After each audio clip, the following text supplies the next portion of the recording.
திரு தளவாய் சுந்தரம். வணக்கம்.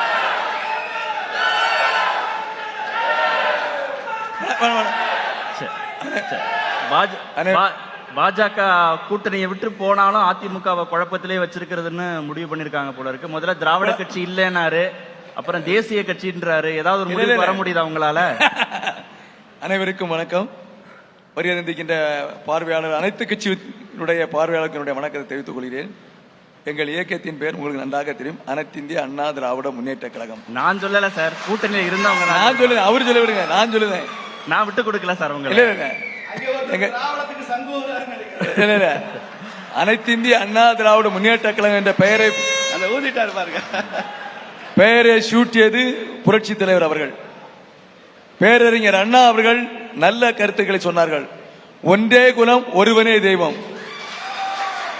அதுக்கு அடுத்த இன்னொன்று சொன்னாரு, நான் தேங்காயும் உடைக்க மாட்டேன், பிள்ளையாரையும் உடைக்க மாட்டேன் அப்படின்னாரு. எவ்வளவு அருமையான கருத்து, அறிவாளி.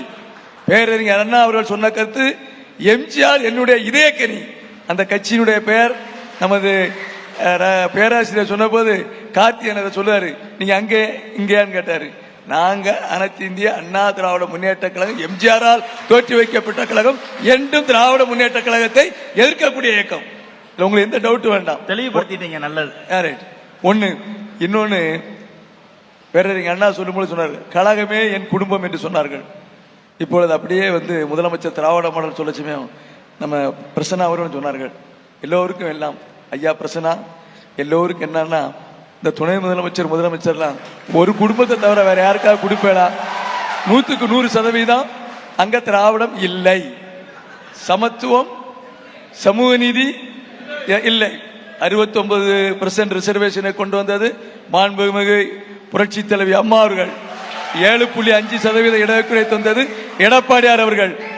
50% இடஒதுக்கீடை கொண்டு வந்தது புரட்சி தலைவர் அவர்கள்.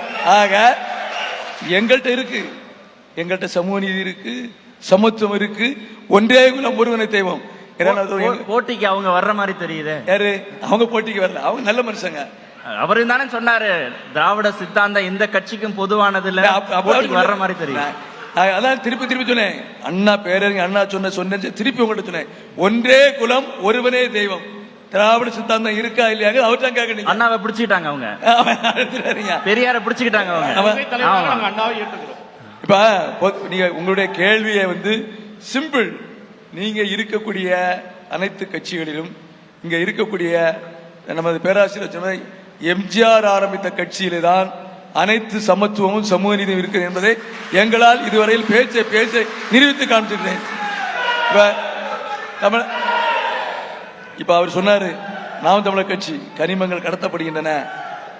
எனக்கு தெரிஞ்சு உண்மையிலே கன்னியாகுமரி மாவட்டத்தில் 700, 800, 900 லாரி போன வரலாறே கிடையாது. இப்பதான் இந்த ஆட்சியில இது போகுது. அது சொன்னதை ஒத்துக்கொள்ள வேண்டிய விஷயம். ஆக நான் ஏன் இதை நம்ம தம்பி பிரசன்னா சொன்னா, வித்தியாசமான கூட்டணியா இருக்கு. வித்தியாசமான கூட்டணி ஏன் தம்பி பிரசன்னா சொன்னா, முதலமைச்சர் எலெக்ஷனுக்குள்ள சேர்ந்துருமோ அந்த கூட்டணி? எலெக்ஷன் நீங்க இல்ல அப்படி அவங்க அறிவிச்சுட்டாங்க கூட்டணி இல்லன்னு. நீங்க தானே பேசிட்டே இருக்கிறீங்களா? கூட்டணி இல்ல, நீங்க பேசுறத வச்சு சொல்றோம். நாங்க 60 வேட்பாளர்கள் முதற்கொண்டு அறிவிச்சு நாங்க போயிட்டு இருக்கோம். கூட்டணி இப்ப இந்த விவாதம் கூட்டணிக்கு அடிப்படையா நம்ம கார்த்தியன் ஏற்பாடு பண்ணி தராரு. திராவிடம் என்பது ஆண்டவர்கள் பெரியோர்கள் எல்லாரும் ஒன்றாக இருந்து கூடி அவர்கள் பேசக்கூடிய இடத்துக்கு பெயர் தான் திராவிடம். அதிலே திராவிடத்தினுடைய அண்ணா அவர்கள் கூறியது போல் அனைத்து இந்திய அண்ணா திராவிட முன்னேற்ற கழகத்தினுடைய புரட்சி தலைவருடைய ஆட்சியிலே நடந்த சாதனைகள், அம்மாவுடைய நடந்த காலத்தினுடைய சாதனைகள், எடப்பாடியாருடைய கடந்த சாதனைகள், ஒருபொழுதும் எடப்பாடியாரோ அம்மாவோ என்ன வித்தியாசம்? எம்ஜிஆர் காலத்து திராவிடத்திற்கும் ஜெயலலிதா காலத்து திராவிடத்திற்கும் எடப்பாடி பழனிசாமி காலத்து திராவிடத்திற்கு என்ன வித்தியாசம்? அங்க 50% இருந்தத ரிசர்வேஷன் எம்ஜிஆர் காலத்தில் இருந்தது. அம்மா அவர்கள் 69% ஆக்கின பெருமை அம்மாவுக்கு உண்டு. 7.5% ஆக்கின பெருமை எடப்பாடியாருக்கு உண்டு. நாங்க திராவிட மாடல் ஆட்சின்னு சொல்லவே இல்லை. ஒருபொழுது நாங்க திராவிட மாடல் ஆட்சி சொல்லல. இது புதுசா நீங்க ஒரு செட்டப்பை கொண்டாடுறீங்க, இது திராவிட மாடல் ஆட்சி. தம்பி பிரசன்னா சொன்னாரு, நான் திருப்பி அதே தான் கேட்டுட்டு இருக்கேன். அது கூட ஒரு சின்ன கிளாரிபிகேஷன். வழக்கமா காங்கிரஸ்காரங்க நாங்க காமராஜர் ஆட்சி அமைப்போம் சொல்லுவாங்க. பிஜேபி வெற்றி பெற்றால் நாங்கள் வாஜ்பாய் ஆட்சி அமைப்போம், மோடி ஆட்சி அமைப்போம் சொல்லுவோம். இல்ல, குஜராத் திமுகவுக்கு தைரியம் இருந்தால் நாங்கள் கலைஞர் ஆட்சி அமைப்போம் சொல்லி பாருங்களேன். நீங்க அப்படி சொல்ல முடியாத காரணத்தினாலதான் திராவிட மாடல் ஆட்சின்னு நான் சொல்றீங்க. கேட்க வந்த கேள்வி அவரே கேட்டு முடிச்சிட்டாரு.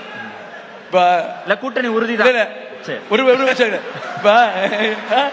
கூட்டணி உறுதி மாதிரி தெரியுது. இல்ல இல்ல இல்ல, நல்ல கூட்டணி, நல்ல அஸ்தரம் போடுறார் கார்த்திகேயன். அதான் பரவாயில்ல. சரி, அடுத்த சுற்று. நம்ம வெற்றி ஒரே ஒரு சின்ன கிளாரிபிகேஷன். இந்த நீட்டை பத்தி பேசினாரு. எல்லாருமே தமிழ்நாட்டில் இருக்கக்கூடிய அத்தனை கட்சிகளும், ப்ரொஃபசர் கொஞ்சம் மன்னிச்சுக்கிடுங்க, இது ஒரு கிளாரிபிகேஷன் மட்டும்.